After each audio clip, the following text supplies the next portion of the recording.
You know when you start a course and the teacher does those around the room introductions where each person spends a few minutes telling you their name and where they work and why they're doing the course, and then some people get a little bit excited and start telling you their whole resume and everyone they know and all that sort of stuff. By about person 5, you've figured out what you're going to say when it's your turn. By about person 8 or 9, you're either bored or you're nervous about your turn, so you start rehearsing your lines in your head again. So student introductions can be a bit boring. So today we're going to look at ways that we can make them a bit of fun and put a bit of mystery into them.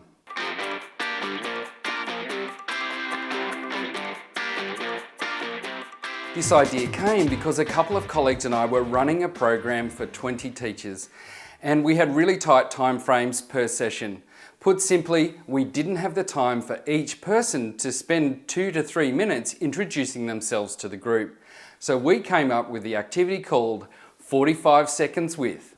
What I did was hold the position of interviewer for each participant for 45 seconds. That way I could manage the pace of the activity and keep it going. I asked each person 3 questions, starting with, what industry discipline do you teach? Then I ask, what campus location do you deliver from? And then finally, I ask each person a mystery question. On my other screen, I have a list of mystery questions ready to ask people according to what I think might work with them. Things like, if you won $1 million, what is the first thing you'd buy? Or, what is the worst job you've ever had?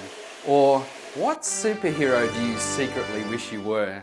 So now not only can I manage the pace of the activity and keep it upbeat, I keep participants engaged because 1, it's a bit of light-hearted fun, and 2, they're sitting there wondering what their question's going to be.